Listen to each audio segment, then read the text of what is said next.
this computer. Gotcha. Okay? And so Mickey said he might get here. And the reason why you didn't get it, Jim, when I put your JI in there, it jumped up there and I hit it, and Uh-huh. it was that wrong email address again. And I've tried to erase that thing, it just pops up. And so I sort of sent, Ah, and so Jason most likely will join us if he does. We're not going to spend those if Jason and Mickey get to listen to this. We're not going to spend the whole 2.5 hours online tonight because we were supposed to finish last week, yeah. and my understanding was is we're supposed to go 15 weeks, and 15 weeks times 2 hours is 30 hours, and then we're supposed to have a 15-minute break. And so what we usually do is we've been taking about a 10-minute break. We've had some issues. So I'm going to cover what we have. Hey there, girl. This is my baby, Bobby. That's your baby. That's my love. Our great grandbaby, the youngest one, came by today and fell down out there on skinned her knee. He said, Oh, I hurt my knee. she loves the front yard. She loves writing on the chalk. Come here, Does he? Madeline. This is Madeline. This is her big sister, Bobby. Hey, big sister. Hey, Mr. Bobby. I didn't know she had two kids. Yeah. Well, no, this is Kenny's baby. Oh. Hey there. How old are you? 6. 6 years old, Cartersville Elementary. Yeah, our oldest great granddaughter is in the first grade. She's going to be going to second grade. Yeah. You're in Uh, kindergarten, right? I'm about to be in first grade. Yep. She's about to yeah. be in first grade. Aspen is going to go into the second grade, and her teacher is going to follow her. Oh, really? She has just fallen in love with that Aspen. Aspen is real quiet, and so they're going to. She said she was going to follow her, so I don't know if that's going to work out or not. So, anyway, what we're going to do is that we're going to go through our lesson. Is it on the PowerPoint, the lesson? Uh-huh. I see it. All right, let me see if I can get where I'm supposed to be. I think we had got down to some pitfalls, and we was going to talk about the pitfalls, and I'm just going to mention these, and we're just going to go through them, and then Mickey and Justin can go through them, and this will we'll get through with what I wanted to do. We're not going to look at the life and work of a preacher in a small congregation. Most likely in a small congregation they don't have elders, and so I've got some lessons in here on that and what they'll need to do in a business meeting. And I think that will help more in reference to that than just trying to talk about small congregations and some of the problems that they have. So in the foreign fields, there are pitfalls, and one of them is culture shock. That is, when they get there, it's a different culture. Many things are different in the foreign field, and so the key is to recognize what is happening and dealing with it. And another pitfall is not allowing time for rest and relaxation. And that's when the sponsoring congregation should actually step in and say, look, you need some time off. And a lot of times, many of them come on what we call furlough and come back to the States. And while they're here, they'll visit the congregations. Well, they're still working, but they need to have rest and relaxation. Even while we were in Vietnam, they gave us 7 days R&R. Yes. And so they need that time so they can rest and so forth. Jesus said in Matthew 26:45, sleep on now and take your rest. So good rest. You can't do the work if you're not able by, being able to think clearly. And that's the reason why you need the rest. In many other foreign fields, there are special health concerns. I've known missionaries that have gone in places and they have come back with all kinds of diseases, and some of them have died. And Yes. so a lot of times I'm invited to come over to some places, and most likely I can raise the money to go, but I can't go because of health reasons. That group B strep with sepsis, if I got that over there and they couldn't get medication into me fast enough, I'd die. And so I just simply tell people I can't go because of my health condition. And so there also, number 4, there's also the ugly American pitfall. That is the attitude that we know everything and have all the answers, and we don't. Mission work is very different than just regular local work. Once the mission work is going pretty good, I mean, in other words, it's built up, and you've appointed elders and deacons and things of that sort. You got teachers that are teaching. Things go very well, and for that congregation. And so nothing is a greater hindrance to the Lord's work than an arrogant, obnoxious Christian. So the Lord has told us that we need to be humble and meek as we reach out to teach that of others. And there are other passages also that deal with that. Another major pitfall is to avoid the failure to communicate with brethren at home. And so now we don't have a big problem like that because we have Facebook and we have all these other social medias. Just like Brother Jim Waldron, he used to send us a bulletin, and we'd put the bulletin. Sometimes we'd make copies of that. We put one up on the mission board for people to read, and then if they wanted a copy, we'd make copies of it. Sometimes we'd make copies. Then all of a sudden he started sending it electronically, and now we just send it to the congregation by just email. Just send it to everybody. They'd be able to read and see the pictures and so forth. So we do that with all the work that we do when they send us something. And so but that communication is like a lifeline to those preaching in the foreign field. And so we need to know what's going on. That's the reason why sometimes these people lose their supporters, because they're not telling and letting the congregation that's supporting them to know what's going on in the congregation. One final area of utmost importance is to keep your family a priority. This can perhaps be the greatest pitfall for the preacher, both at home and also the foreign field, whether teaching in the United States with a large congregation or with a small congregation, and also in the foreign field. There is much work to be done. And since there are much work to be done, there are so many needs to be fulfilled.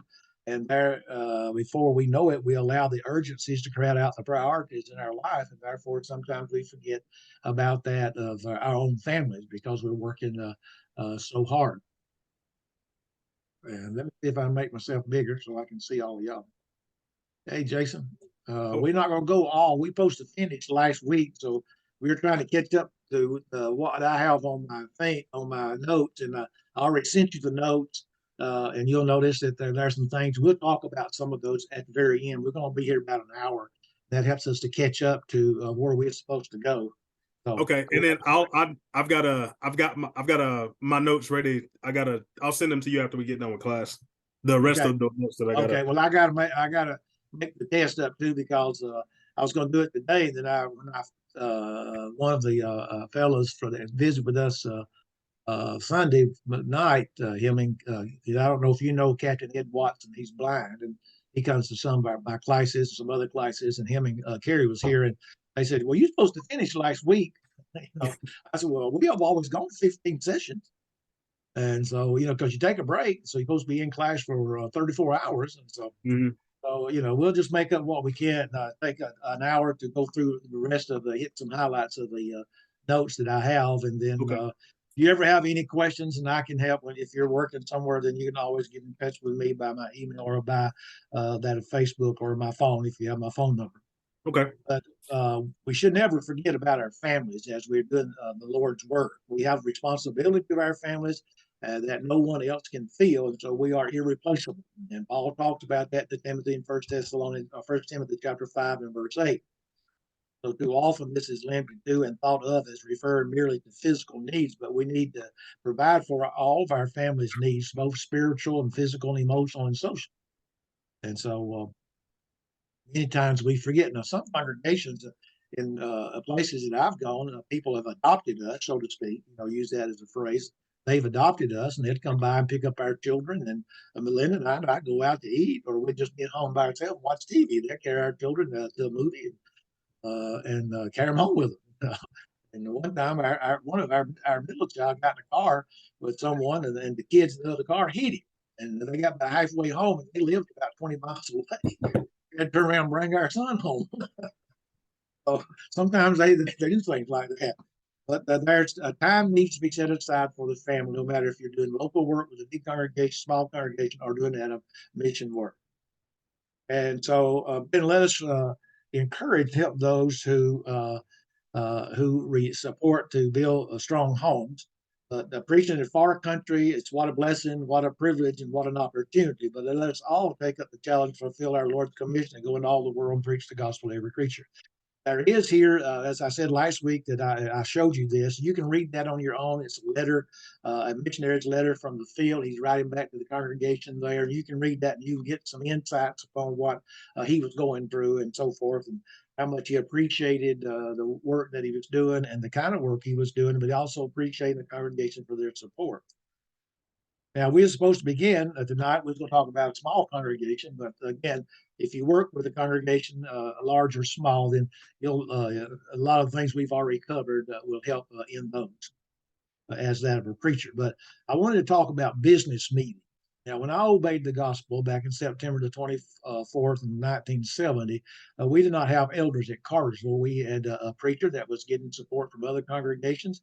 And so the congregation was being supported by others. And it's amazing to me now that back then, probably our contribution, I think we paid the preacher probably about $100, $125 a week.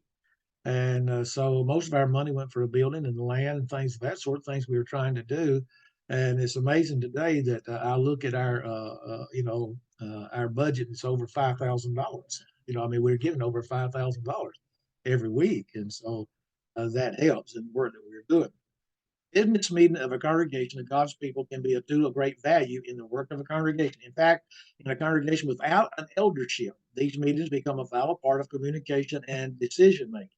And a lot of times when you go into a congregation as a preacher, they most likely have got all this set up, but you want to make sure it's working. That's the point. It's good to have it all set up. And they may have committees and all that but is it working? That's the question that you ask in your own mind as you listen to it. And after about a couple of months of going to business meetings, if they have them once a month, then you'll find out if they're actually doing it. In other words, you're going to find out that Brother Smith is in charge of the worship. Well, how's the worship going?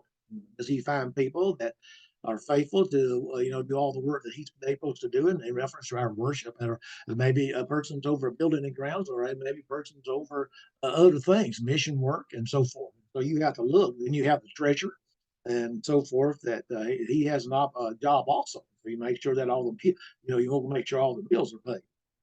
And so a congregation which has elders may also choose to employ business meetings as a part of their oversight of the Lord's work. I've encouraged that it ought to be done, that the elders are to meet either quarterly with the men of the congregation, deacons, and other men of the congregation, and they might want to meet more so with that of the deacons, looking at the work they're doing, and yet they need to meet with the whole congregation. They need to have a time to meet with the women of the congregation. Elders should to find out, because they don't have anybody to speak for them. Therefore, they have to ask. And so it would be best to have meetings with that of everybody, but to have meetings with that of just the women of the congregation, and let them know this is not a worship service. This is not a Bible class. This is a business of the church. We want to listen to your income, your what you can put in for us to. We want to know how you thinking. Are you thinking about the congregation, the things that we need to do? And so, but we have to be careful about that, because we can't. These can turn out to be detrimental to the Lord's cause and keep the congregation from moving forward if they're not the way they should be. Our time is well spent in an examination of those meetings to strive constantly to improve them. If you're preaching without an eldership, what the preachers fear most about going to a new work without an eldership, perhaps those of us with experience can sum it up in 2 words, and that's business meetings. I don't mind going to business meetings if they're business meetings. But if there's a waste of my time, I got something else I can be doing. And congregations where I've gone, they've had elders. As the preacher, was required to meet with the elders at Conyers. I was required to be there. But other places, when they wanted me to be there, they just asked me to come. So, can you come to our elders meeting? We need to talk to you, or we need some input from you, and so forth. And that's what I would do. I didn't mind going. But business meetings. Have you ever heard the expression, "You're only one business meeting away from being fired"? I've never heard that to me, but that is the case. There have been cases where they called meetings and called everybody in there, and they said, "We're here to fire brother so and so." They fired him. And what's happened is most likely they may have already met, and the majority says yes, it's time for him to go, or they may sit there and argue because there are going to be people that don't, they want to know why he's leaving. Why are you letting him go? And so, and they should have reasons. And just like with our preacher at Carsville, that they let him go, and we asked, our elders asked, well, why did you let him go? And the only thing they could get out of them says, well, he was too hard in his preaching. Well, I love the way he preaches. The congregation here at Carsville loves the way. And I told him one time he preached a hard sermon. I said, "Is that what he made reference to? The sermon he was going to preach was a hard sermon." I said, "Is that the one? Is that the kind of sermons they got mad at? While you were preaching, it wasn't too hard to me. It was just biblical. It was just biblical as it could be. And you're there to please the Lord, and so you're not going to please all those human beings." So, where business meetings are the only source of decision making in congregation, many preachers feel frustrated at keeping house mentality in some of the business meetings. So, those meetings can cause strife within the congregation, especially it can stop that of evangelism. So, a few suggestions of how to improve it. Okay. And so, and especially when there are no elders. So, we have to have careful forethought in regard can make the difference in the progress and the peace and the harmony of the congregation, as well as to develop a congregation that will bring honor and glory. Now, I don't think I've got this in there. I may have a reference to it, but as the preacher, sometimes women would come up to me and say their husband's not faithful or not Christians, and they'd come up and says, "Next time y'all are in the business meeting, would you mind bringing this up?" And I do it. I say, "Well, Sister Jones says that she wants this brought up, and I'm going to tell you what she said." Or I would tell her to write it out, and I'd read what she said. And others would do the very same thing. Well, some of our women want to know if we can start having fellowship every Sunday night or every month on the last Sunday night, say something like that. In addition to that, so preaching lessons that will help mature men, yeah, men to serve in the role of elders. Because when you go to a place you don't have elders, eventually you want elders. Every congregation needs to have elders. And so, but they have to be qualified elders. So preachers working with congregation without them have a great responsibility to plan lessons that will help mature men to serve in the role of elders. And there's different ways to do that. A person can preach about elders and the qualifications and their responsibility to the congregation responsibility to them, the preacher's relationship to them, the elders relation to that of the preacher. It all works. You're talking about relationship. It all works together. Or you can have a class and you deal that. Now, I've done it both ways. And I'll just tell you up front on those qualifications, when you go in a place and get those qualifications, you're going to have to answer all questions. How many children? It says children. That means 2 or more. Well, you have to argue, you have to point out that word is used, meaning 1 or more. Because how many children did Sarah have? She had 1. Okay. Oh, they asked the question, how many children? And then some people say, well, if he has 2 children and one is still in the home and he's a faithful Christian, the other's left the home and not a faithful Christian, all kinds of questions. Well, you study those out. And if you ever have a problem like that, I have some studies and I'll be more than happy to send them to you. But sometimes we waste a bunch of time trying to deal with that idea. And then this other thing comes up and points out that when a person is appointed an elder and therefore his wife dies, he can still be an elder because he's married. He was married when he was appointed. Well, he's not married now because death stops the marriage. And so the idea of that word, what must I do to be saved? Now, what does the word must mean? Well, they use that same word must in reference to the qualifications of an elder. And so therefore, he has to have a wife. And so you might get into something like that. And there's a lot of studies done on that. And so we find, though, that preachers are to help them to do that. That's exactly what Paul told Titus. For this cause left I thee in Crete. I should have set in order the things that are awaited and ordained elders in every city as I have appointed thee. So Titus was left there for that purpose. And so secondly, biblical teaching about elders is vital, as well as teaching biblical principles that would apply to the current method of decision making, that is the business meeting. People will say sometimes we have people that sometimes maybe they're ignorant of the things, that is not knowledgeable of things, but just like this, the Bible points out to us that we're to assemble to worship, right? Well, does that mean we have to go out and buy land and build a building? No. Does it mean that we can go out and at somebody's backyard and put up a tent or just put chairs out there and worship? Yes. You don't have to buy a building. You don't have to, buy land and build a building, but you got to have a place to assemble somewhere. And so the same idea is if the church has work to do, and it does, evangelize, edify, and to help those that are in need, there's got to be some rules and regulations that we have amongst them. And so it just implies there that we've got a business that's going on. The church is like a business. We have responsibilities. And so business meetings should be presented as a temporary situation until elders are appointed.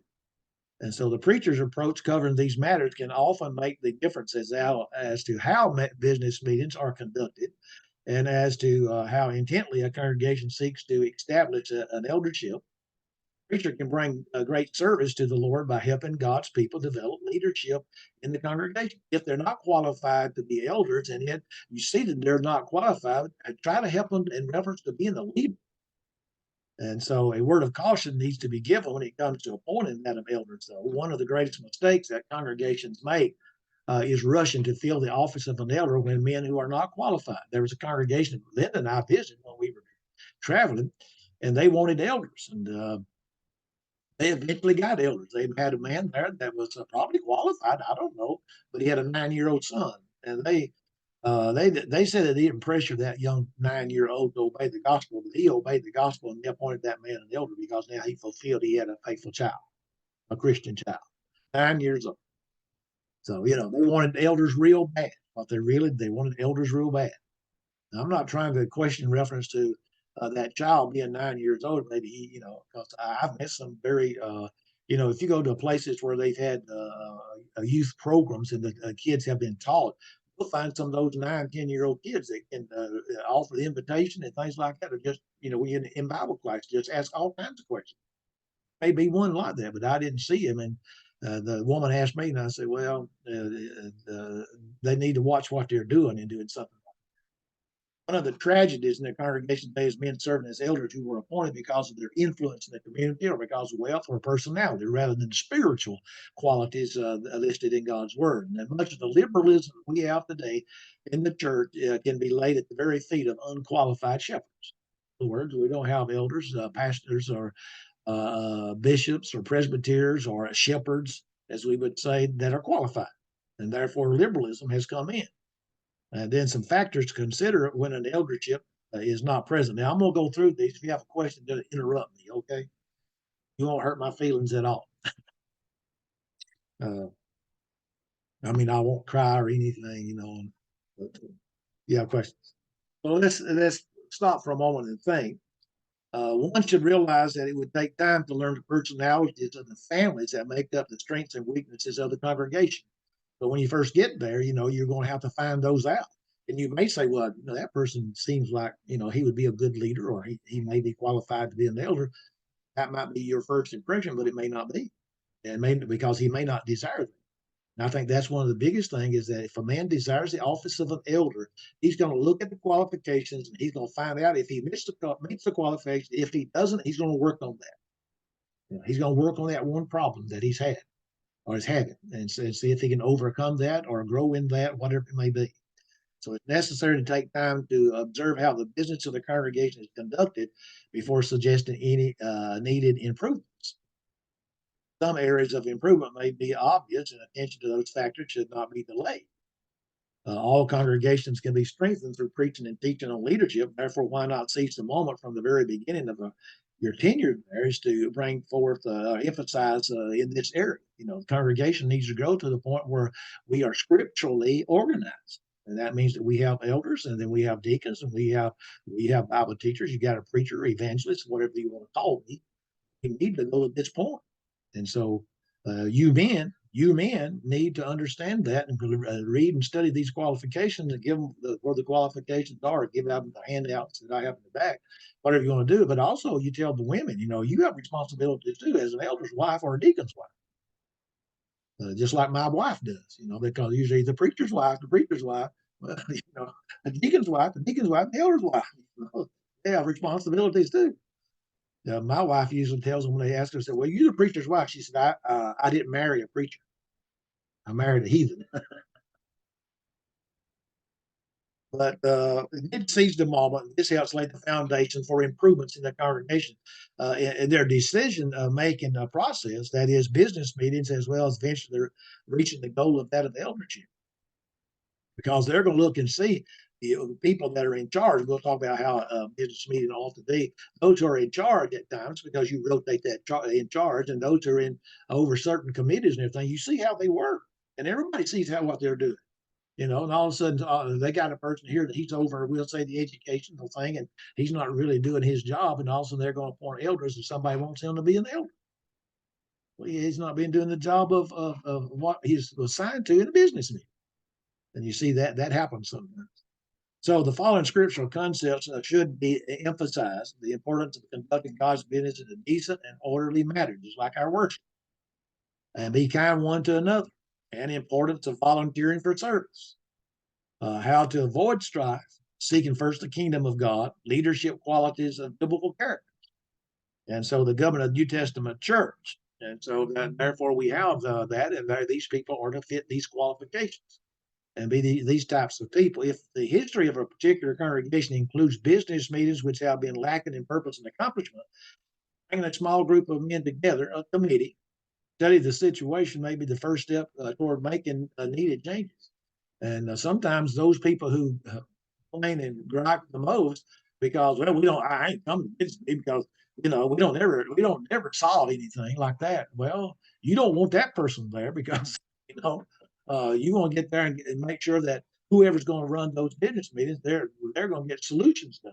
They're going to solve some of the problems that you get or some of the work that needs to be done.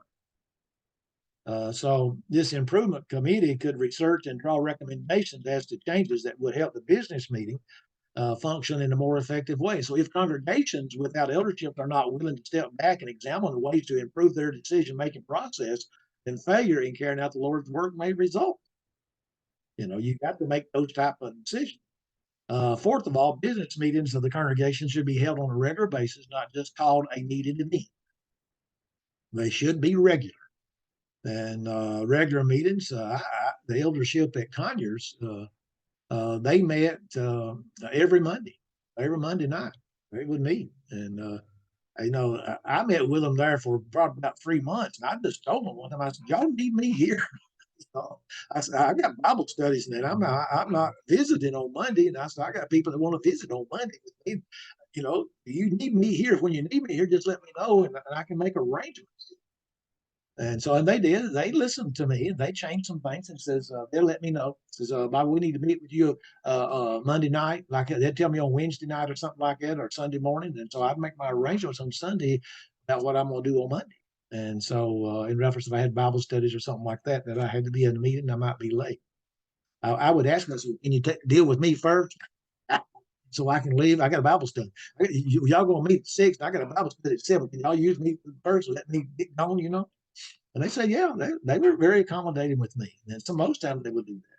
But regular meetings, if you don't have eldership, shows continuity and also the recognition of a need to make plans that determine the direction of the work of the congregation there. So more are willing and able to participate when meetings occur on a regular set basis. What they did there with the deacons, they would ask the deacons, well, how's your work doing? Are you getting your work done, or how's things going? And you just give a report. That's all they want you to do.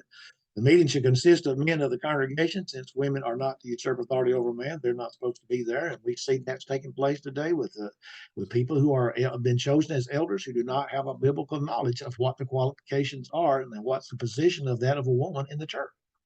But getting input from women on some decisions can be wise and appropriate counsel. I think elders are to meet with the women to listen to what they got to say.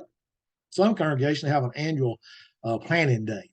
Now, our women get together here at Cartersville for their work. The women have a work church, and like a Lord's Supper, and they're announcing that now about people who want to fix the Lord's Supper, make sure it's fixed, and so forth. We used to our young people used to make the bread, and since this COVID thing, we haven't done any of that. But so you know, all kinds of work that they do. They have a ladies' day, and up with a ladies' day, they give that to the elders, and the elders, if they chose a woman to come, they said, well, you need to send her this qualification, this letter of questions here, her to fill it out and send it back to us, and so forth. I mean, they do the same thing with the ladies' day they do with preachers who come for gospel meetings. So some congregations have those planning days. The men and women are divided up in small groups according to their genders, and so suggestions or recommendations which come from these groups are then submitted to the next men's business meeting. You know, they don't have a business meeting. In other words, you meet on Saturday, then they come back on Sunday. Most likely, the men who were in charge and were placed in charge want to, look at the things that's been ended. The minister should encourage the participation of men in these meetings, not only for the purpose of the broad involvement in the congregation, but also as a training ground for men that one day will serve as elders. Now, a lot of times where I've been where they didn't have elders, sometimes they would want me to be in charge of like educational, our Bible classes, or want me to be in charge of gospel meetings, getting people for gospel meetings, speakers and stuff like that. And I would do that. But I helped in all the other things when they had when the deacon who was in charge, the man was in charge of cleaning the building on the inside or cutting the grass and stuff on the outside. I helped. I just went out and done my part like everybody else would. Not only that, but at Conyers, this old fella, he had this pull behind uh, uh, uh, lawnmower. You crank it up and you put a four-wheeler to it and you get to drive it all over the church property. They didn't have anybody, they didn't have, nobody was going to cut the grass in the block. That's right. Four-wheeler all the time. Only bad thing is you had to go real slow so that thing would cut it right. When the first time I done, he said, "You went too fast. Look out there, them things picking up." So, But the encouragement of establishing eldership should be constantly before the congregation. Have people, and the thing on that, you can actually start a class for those men who think that they will qualify or would like to qualify to be an elder, and you can go through all the discussions of the qualifications and also the work. I appreciate our men at Cartersville in reference when they pray for our elders, our godly elders. And sometimes some of them will mention, we're thankful for the work that our elders do. It is a work. It's just people are remember that it is a work. And we have three men who do a great job in doing it. But business meetings should have structure, an atmosphere of reverence for the great task of carrying on the Lord's business. A brief time of Bible reading and prayer at the beginning of each meeting could provide a needed focus on the task at hand, also closing prayer. The meeting should begin on time. If we're going to meet tonight at 6. Say we get at 6. We're going to meet at we'll say like 6 o'clock tonight or 6 o'clock on Saturday or whenever it is that you start. Whoever's in charge, you start. If they don't get there, you start. So, and you start on time and to end at a predetermined time. In other words, we're going to meet for an hour from 6 o'clock to 7 o'clock. So it means we have to move right along. And so you have everything organized so you can do that. So the key to productive sessions is often determined by the person who will lead the meeting. That is the chairperson. The chairman should be carefully chosen for his leadership skills and godly traits. In fact, having several men who could fill this position on a rotating basis could help more men in leadership experience, and that would be valuable in training for future elders. So there is a danger that these men serving in this role would take too much authority to themselves. I'm the chairman, therefore. Well, you're a chairman because we chose you. Proper safeguards can be taken of having the duties carefully spelled out in the business meetings, in the minutes of business meeting, what the chairman is supposed to do. Basically, the chairman, he would go down all the different works, and the person who was in charge of that work, he basically would give his report, and he would ask, like, is there any questions in reference to what has been said by Brother Gate? And if there are questions, we need to ask them this time. And therefore, I would answer the questions or take suggestions that are given and say, well, I think on these and so forth. And then you go to the next thing. In other words, you're going to be there for an hour. You're going to sit there and discuss the education for a whole hour because you got the other part of the work also that's there. So Proper safeguards can be taken by having those duties carefully spelled out in the business meeting. Their role should be viewed as that of a servant's role to coordinate the meeting and not a dominant authoritative figure. Okay. The chairman's role is very important because that's the success of the meeting.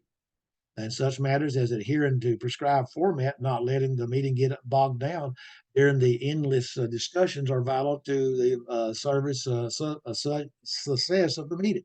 I've been members of the American Legion, VFW, and the Vietnam Veterans of Bartow County. And we in the Vietnam Veterans of Bartow County, we have, we have old business and new business. And therefore, we try to cover the old business. And then you'll have somebody that would, it's what I think that we ought to remember that we got to, that's new business, and a lot of times our chairman, our commander, he doesn't stop. So that's under new business. We'll cover that when we get there.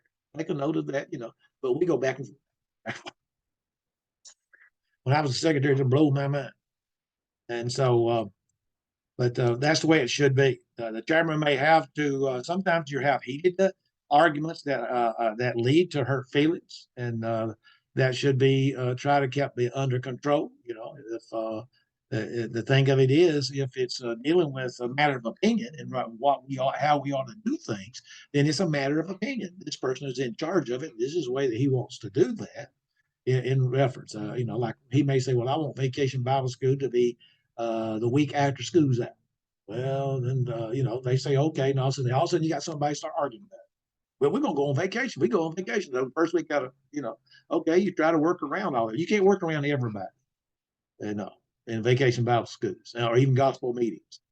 What we try to do in places I've been is we have the meetings way ahead. In other words, we're going to have our spring meeting this time, our summer meeting this time, our winter meeting this time. Have vacation Bible school in the month of June. The chairman may have to serve the role of peacemaker during a meeting. He threw a word of encouragement or even humor may diffuse the situation. People are the meeting productive. That's what you want to be. Discord should be dealt with rather than ignored or set aside. And if these matters cannot be settled in the meeting itself, they should be addressed and handled before the next meeting. In other words, if you and I got into a discussion about something and it was kind of heated, then you and I need to get together before we meet the next time. So we worked out the problem. It's like being the educational director at Cartersville. If someone, made a point that we weren't doing this, we weren't doing that, and they brought that up in the meeting and everything. I said, okay, I'll get my teachers together, people are involved with that, and we'll work that out. And that's what I would do. And so it is unfortunate that an immature Christian may try to use the business meeting to vent a frustration about preaching. Now, I have, or a congregation or some individual with whom he's had a problem. This should be ruled out of order and not allowed to continue. Now, I've been asked to leave gospel meeting, leave a business meeting because they were going to talk about my work, whether they want to keep me or whether they want to give me a raise or whether they want to cut my salary. Now, if they cut my salary, I resign immediately. The thing of it is that if they're going to give you a raise or something like that, they want you to leave. I mean, if they've asked you questions and what you've been doing and so forth, you tell them. Most time, if you're doing your work and everybody is satisfied, you're going to see them. They're going to take care of you. And like I've told someone when I moved to Conyers, other places took care of me. When I moved to Conyers, I got one of the biggest raises that I'd ever gotten after 90 days. I mean, they just we had grown and they were able to pay me more money. The place I went to, they fired the preacher, and we was having a meeting we was eating at somebody's house one night, and the deacons, the elders were there, and he just brought it up. He said, "I don't think we're paying Brother Gaten enough money." He says, "Look at it. Look at the congregation. How much we've grown. Look at our contribution." And they raised my salary. I appreciated him. He was a good man. He was a businessman.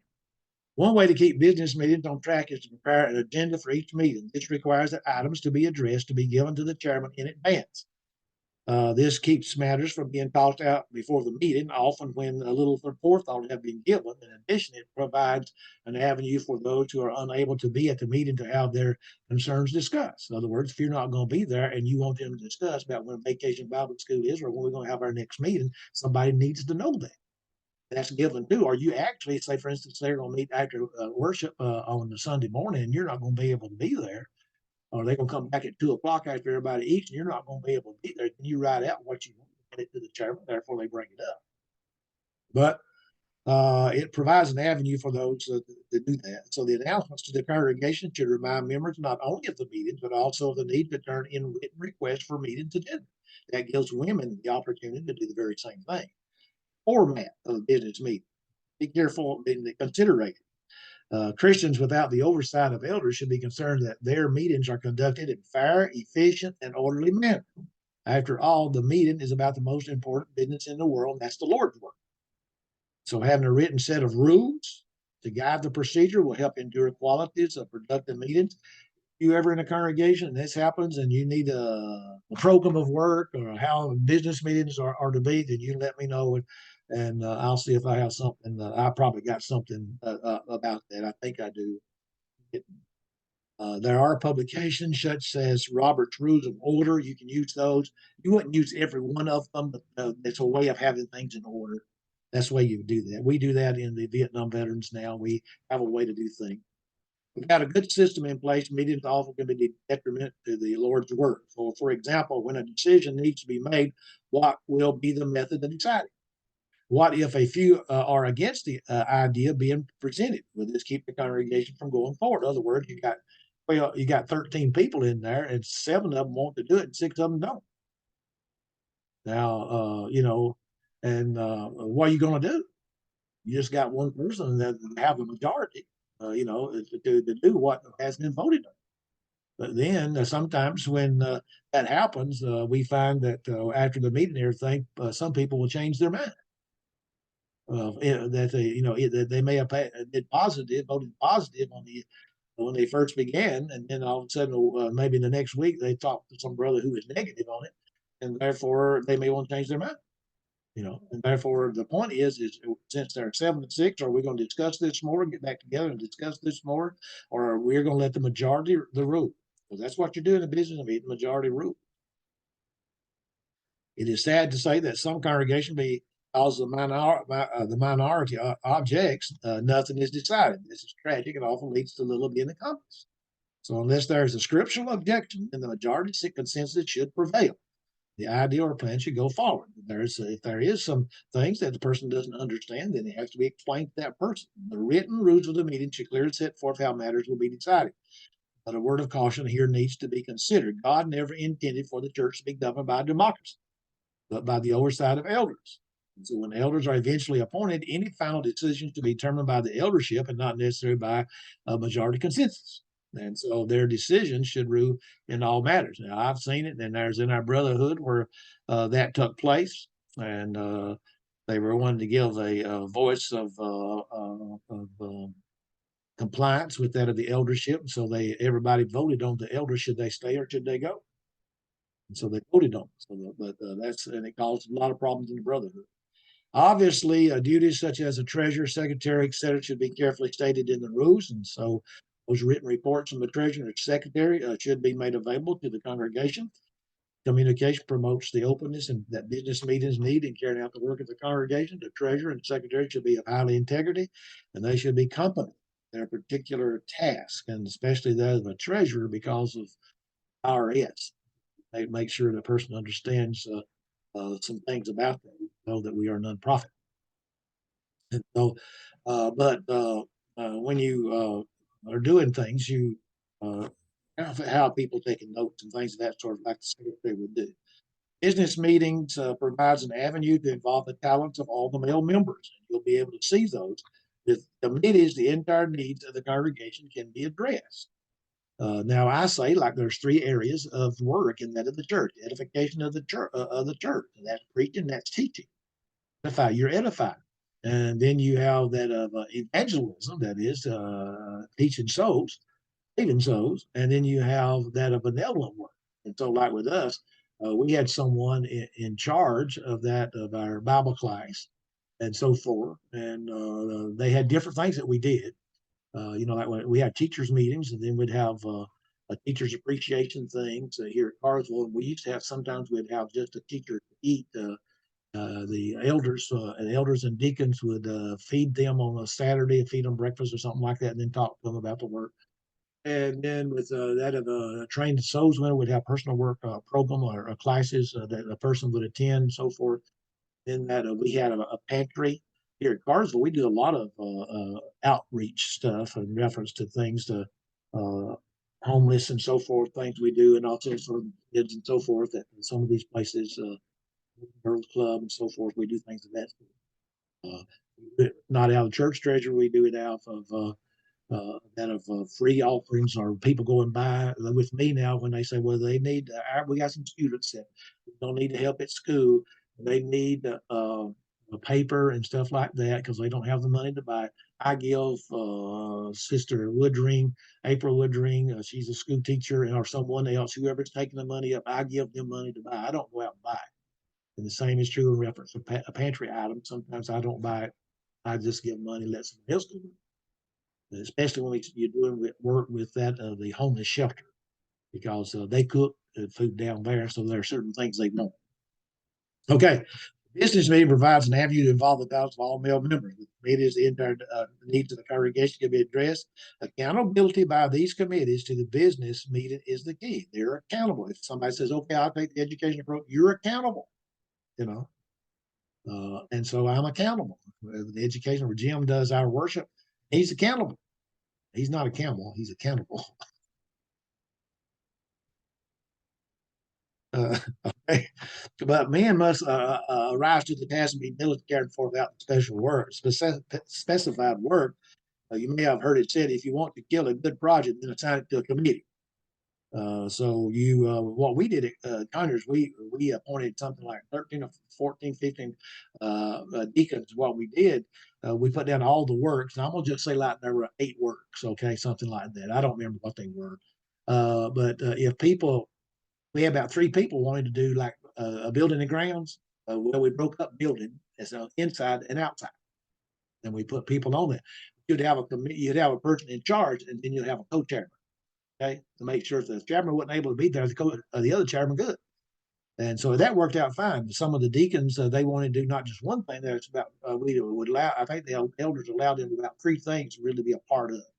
When we got there to clean the building, it just wasn't the chairman and co-chairman that showed up. It was the whole congregation. Same would be true in doing the grounds. We put up something like a pole barn out there where really it's going to be a storage building for the lawnmower and stuff. And the men did it. It was a lot of fun. You already seen people walking in concrete after it's been poured trying to get out of it. Was a lot of fun. But anyway, this can't happen when the business meetings does not require the committees to be accountable. If a committee is not functioning properly, a reorganization of the committee may be necessary. If you're not going to do the job, don't volunteer for it. If you're not going to do the job and they ask you to volunteer for it, don't volunteer for it.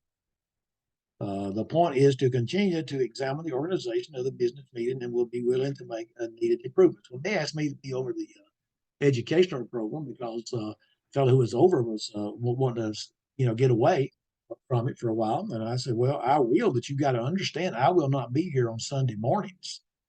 And I'll be here on Sunday nights and on Wednesday. When I went on Wednesday night to begin with.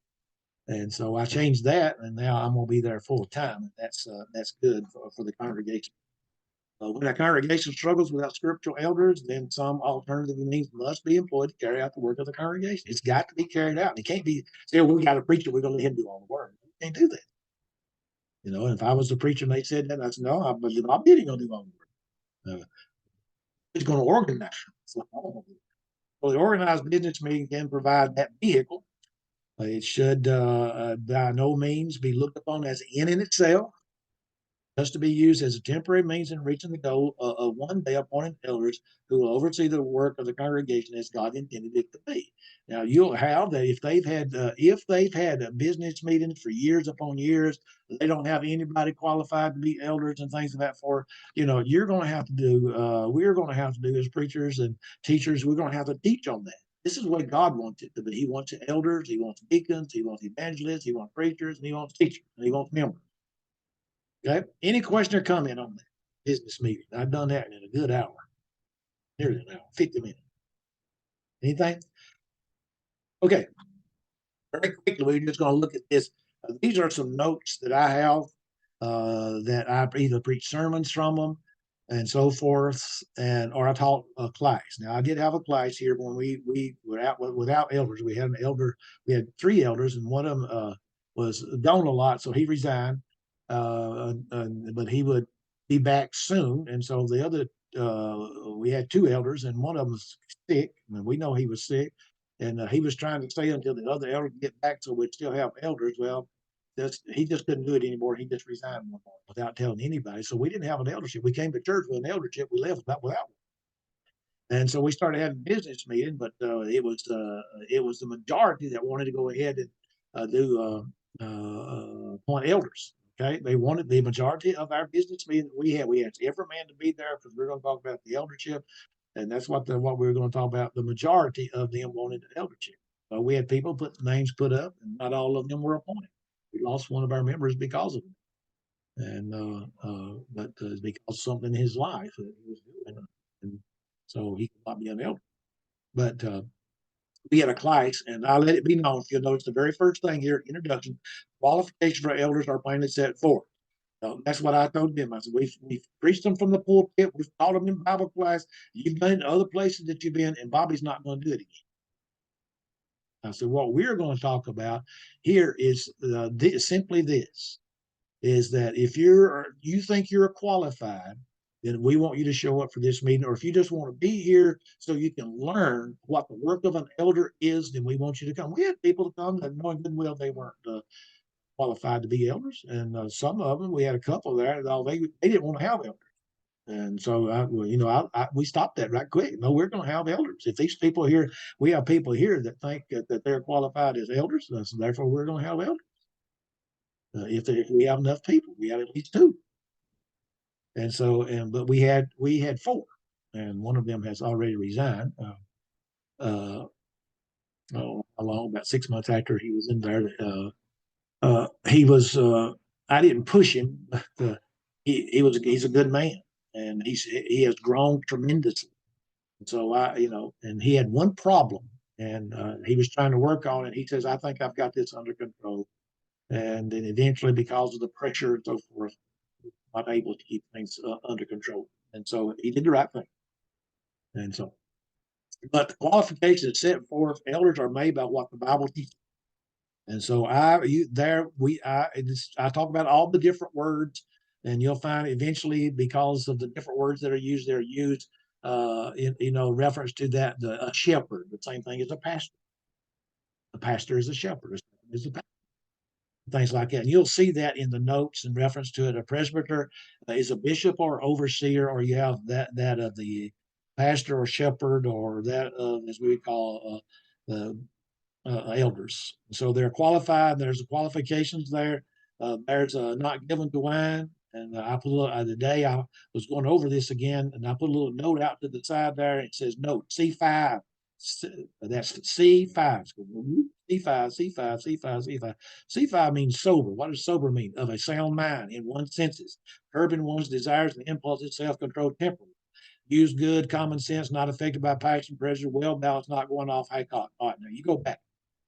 He says there in reference to that, he says he's not be given to wine. If a person is drinking alcohol, first thing it messes with is the frontal lobe. He's taking medication. That's just fine. He needs to be understood as that of an elder. If he's taking medication that messes with his frontal lobe, he needs to make sure that he's not having frontal lobe problems. He makes decisions. Okay, that's a problem. So you have all of those down through there, and I'm not going over them. They have negative and you have positive. Okay. And let me see if I can find it. Find the word.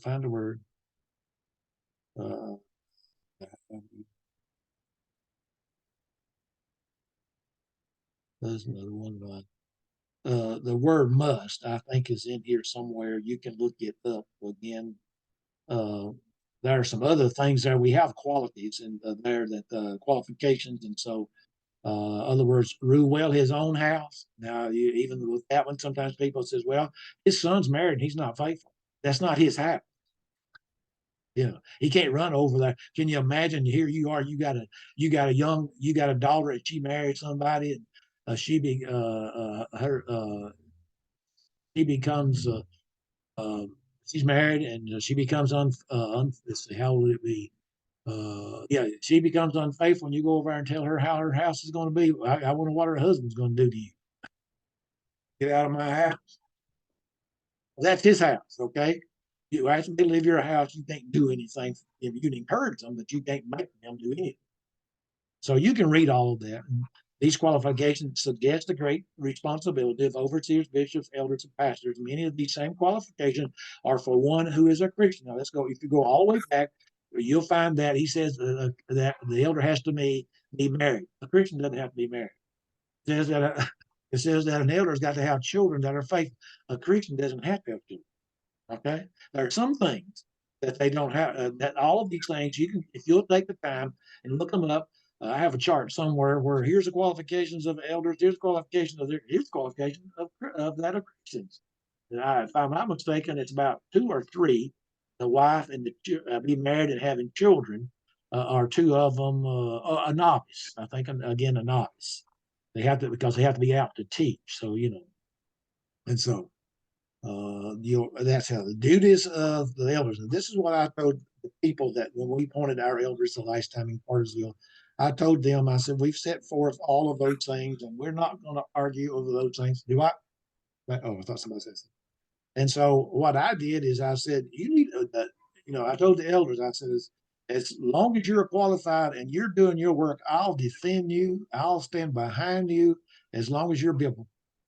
That's all I can do. And so I told them, I said, here's your work. The duties of elders to be self-discipline, and that principle applies here. Watch care over the congregation, teach the word of God, exhort and convince the gainsayers to take the oversight of the congregation according to the will, according to the will of God. Watch for grievous wolves, recognize false doctrine, support the weak, admonish the work, admonish the church, uphold truth and right, and regardless of whom, when, or where. And that's one of the hardest ones. Consider and decide on church problems, settle difficulties, give direction wisely, example the flock, example in word, faith, love, life, service, etc. Helping and establish new congregations. That's preachers to be sent, preachers were sent. Select teachers and preachers. Take the lead in exercise and discipline. God wants the church to be pure. Now, here is my responsibility to that of the elders. I'm acquainted with them. I learn them. I let them learn me, esteem them, know their instructions, honor their leadership, love, and respect. Our elders, they point out some things and they make out like things that they want. Other words, like basically, if you're going to wait on the Lord's table, they have a dress code. Okay. And all they ask now, I think, is Jim, is that right? Y'all just ask that they wear a tie in reference to that. I think that's the only thing that they do now. But anyway, be in submission to them, to yield under, to give up. They are to rule, not as lords, but enforcing God's will and leading by example. Imitate them. Their example should be exemplary. Love, faith, liberality, and attendance, not to receive accusations without witnesses. And that's that is a command. First Timothy chapter 5, verse 19. And call for them when in need. James 5:14. Don't call the preacher, call the elder. I like that when they say call for the elders. I said, I'm not an elder.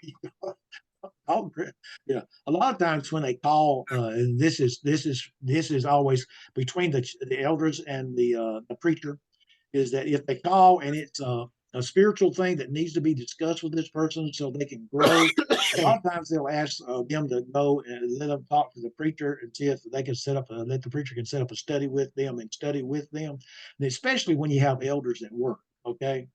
And like with us, we have 2 elders that do not work. I'm talking about have outside jobs except for that as an eldership, and they work around their own house.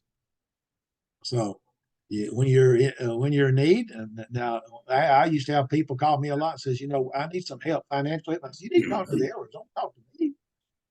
Here, call Brother Chase. Call Brother Bohanna. Call Brother Burns. Brother Chase was the treasurer. I always made him call him. He was very strict about that thing. Note that James says call. The responsibility is on the member.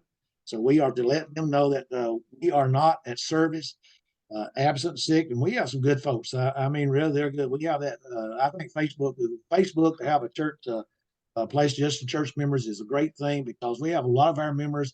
They will let us know they're sick, they're not going to be able to attend, or they're out of town, or they're in the hospital, or whatever is going on. They let us know, and that is a great thing. You know, just don't use the streaming to stay away from worship. The congregation should function as a unit. Every member should work to the good of the other. As members, we should respect the Holy Spirit's instruction and all things that pertain to the eldership qualifications, their work, their authority, and the duties toward them. Now, I'm going to let you read this because we're going to close. This is elders and the authority. Now, let me just put it very blank, very pointed. The work of the authority that the elders has is the same authority that you have in reference to that of the work of the church, the what one must do, how the church is supposed to be organized, how you're supposed to worship, and on and on and on. The authority has already been given to them that we are supposed to do in reference to book, chapter, and church.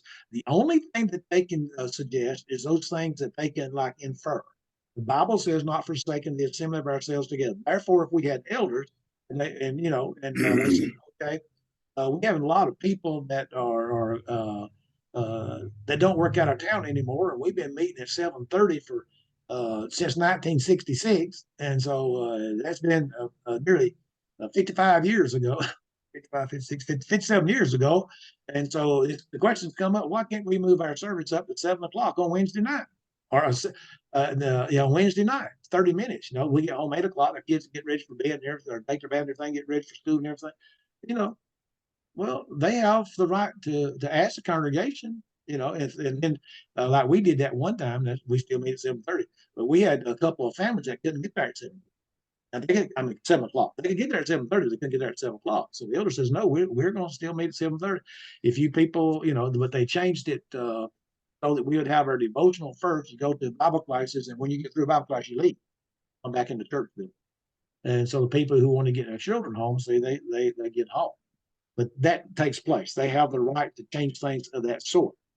And when we built onto our building, after I came here, the first time we built on it, our elders got up and said, "Look, everybody knows we need a new building. When we have a fellowship, we fill up the back rooms and the hallway and outside and so forth. We need a new building, but we want you to understand we are not stopping any work we're doing to build a building. If you want the building, you're going to have to give the money." It was there the next week. We built the other building. They did the same thing. It was there the next week. People just, they wanted something, and therefore, and we needed it. They saw that we needed it. Now, again, because of the economy and everything, that we lost a lot of folks leaving because of jobs, but we still have the payment, and I don't know how much more we owe on it, but it's just about paid for. So they have authority. Okay, they have authority there when you go down and you read those things in reference to being overseers and so forth. The terms that are given therefore shows the authority that they have. Let me see here. Their conclusion, there could be more offered from the Bible, but this should suffice to show the position of scriptural elders and the duties of the membership to them. Brethren, we need to be careful that we do not find ourselves in unenviable positions of rebellion against God and his servants. Elders, when functioning properly, are engaged in a divinely authorized, and to oppose them is to oppose God. Now, you can go to the Old Testament, therefore that is pointed out over and over and over again. You did not listen to those prophets. You did not listen to the king if he is faithful to that of God. If you did not listen to the priest, the high priest, or the priests that were there, you were just as you rejected God. Okay, you remember Saul was told to go over and kill everything. He didn't do it. Therefore, he was rejected by God because of that. So in matters, well, the reason that just went off. But I'm going to talk about in matters of there again. In matters not involving doctrinal issue, one trends on dangerous ground and presumptuously oppose those who watch for our souls. They are overseers. It is our duty, therefore, to be overseen. They are bishops of our souls. It is therefore our duty to submit our souls to those who thus watch us. They are shepherds of the flock, and the flock must recognize their leadership and follow them. They are the ones who rule over us. We are taught to obey them. Okay? And then there's the elders' responsibilities of the congregation. You can look at that. And there's the elders and their responsibility to them, just pointed out. Any question or comment? I hate to rush through those, but I said we'd stay an hour, and so we have stayed an hour, and you've already got these notes, and I'll send you this. I'll send you the video away so you can get the video. And I guess this hour that we spent probably makes up some of the times because of our interruption from my internet service and maybe your internet service or some times of that sort. And it will help make up some of that in case somebody asks anything that, well, did y'all meet for the 2.5 hours? We met, and we met an extra hour just to make sure. Okay. Any question or comment? Okay, wait just a minute. Oh, what happened here? I can't cut it off. Oh, that's fine, right there.